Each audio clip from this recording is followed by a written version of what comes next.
በግብርናው ዘርፍ ምርታን ማስመዝገብ እንዲቻል አርሶ አደሩ ጋር የሚሰሩ ስራዎችን በቅርበት የሚከታተሉ ባለሙያዎችን መደገፍ ትልቅ ድርሻ አለው። ግብርናን በማሻገር የገጠር ትራንስፎርሜሽንን ለማሳካት መንግስት በትኩረት እንደሚሰራ ጠቅሰው ለዚሁ ስራ የሚያግዙ የተለያዩ ተሽከርካሪዎችና ኮምፒውተሮች ድጋፍ በተደረገበት ወቅት በክልሉ በተለያዩ ወረዳዎች ሰፊ ስራዎች እየተከናወኑ ይገኛሉ ያሉት በምክትል ርዕሰ መስተዳድር ማዕረግ የዲላ ክላስተር አስተባባሪና የደቡብ ኢትዮጵያ ክልል ግብርና ቢሮ ኃላፊ ዶክተር መሪሁን ፍቅሩ ናቸው።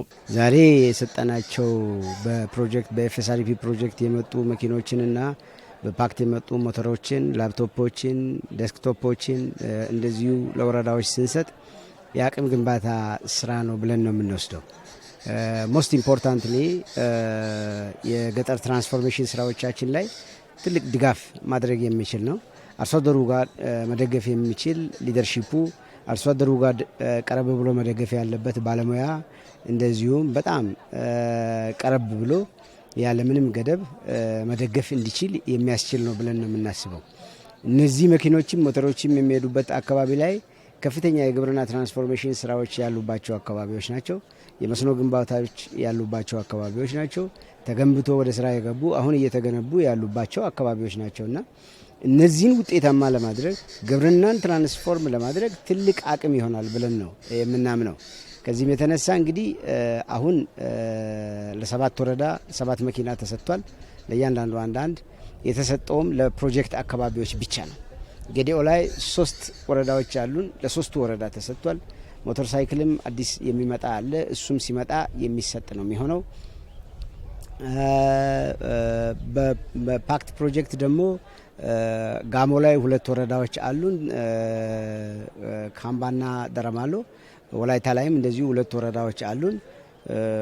ሌሎችም እንደዚሁ ካራት ላይ 1 ወረዳ አለ፣ ጎፋ ላይ 3 ወረዳ አለን። እነዚህ ወረዳዎች በሙሉ የሞተር ሳይክልና የላፕቶፕ የዴስክቶፕ ድጋፍ ነው የተደረገላቸው። በርክክብ ስነ ስርዓቱ ላይ የተገኙት የክልሉ የምግብ ስርዓት ማጠናከሪያ ፕሮግራም ማናጀር አቶ ድንቁ ድንቦና የክልሉ ተሳትፏዊ ግብርናና የአየር ንብረት ሽግግር ፕሮግራም ማናጀር አቶ ተገኝ ዳንኤል ፕሮጀክቶቹ ከዚህ ቀደም ሰፋፊ ስራዎችን መስራታቸውን ጠቅሰው ቁሳቁሶቹ ዘርፉን ለመደገፍና የታለመላቸውን ዓላማ ከግብ ለማድረስ ሚናቸው የላቀ ነው ብለዋል። ገደብ ጀምሮ እስከ መለኮዛ ኢኑም ሄደው ቢያንስ 400 እስከ 450 ኪሎ ሜትር ነው የሚጓዘው። ስለዚህ ይህ መኪና ደግሞ በሌለበት ያው የሚሰራ ቦታም አይደለም። ይህን አጠቃላይ ይህን ስራ ለመደገፍ ይህን ስራ ለማሳካት ለማሳለጥ በርካታ ነገሮች ማለት ይቻላልና ስለዚህ ይሄ መኪና ማግኘታችን እጅግ በጣም ለኛ ጠቃሚና ለህዝባችን ጠቃሚ ስራ እንደሆነ በደንብ ማንም የሚረዳው ነው። የርክክብ ፕሮግራም ቢሮ ኃላፊያችን ተገኝቶ ያው መስጠት ነው የቻልነው። ስለዚህ አይ ቲንክ ይሄ በመደረጉ ወረዳዎች ከዚህ በፊት ክልሎች ተውሰው ለምነው የሚሰሩበትና በእግራቸው የሚኳትኑበት ሁኔታ ነበረ።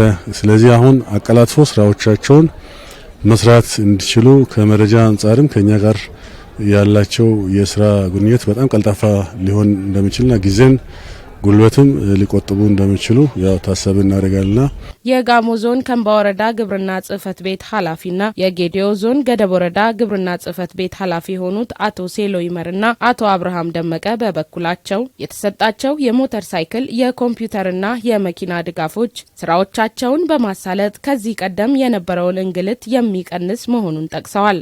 አሁን ከተሰጠን ሞተር አንጻር ያን ስራ ኢፌክቲቭሊ መስራት እንችላለን። ምክንያቱም ሞተር አክሰስ አልነበረም እና ይሄን ሞተሩ ደግሞ ገጠር ከተማ የማይል ጠንካራ ሞተርም ከመሆኑ አንጻር የተሻለ ስራ እንሰራለን፣ ውጤታማ ያደርገናል። ቢሮ ያሉ ባለሙያዎች ታች ሩቅ ያለውን ቀበሌ ለመደገፍ በጣም እየተቸገርን ነበር። ግብረ መልስ ሰጥተን ያለውን ችግር ለመፍታት እጅግ በጣም እየተቸገርን የነበረበት ሲሆን ዛሬ ግን ይሄን መኪና ካገኘን በኋላ የቢሮ ባለሙያዎች እስከ ታች ድረስ ወርዶ እኛም አመራሮችንም ጭምር እስከ ታች ድረስ ወርደን ያለውን የግብርና ተግባራትን በየጊዜ እየገመገምን ያለውን ችግር እንድንቀርፍ የሚያደርግ ትልቅ ፕሮግሬስ። በርክክቡ መርሃ ግብር ላይም ሁሉም ወረዳዎች የተቀበሏቸውን ተሽከርካሪዎችና ኮምፒውተሮች ለታለመላቸው ዓላማ ብቻ እንዲያውሉ ተጠቅሷል።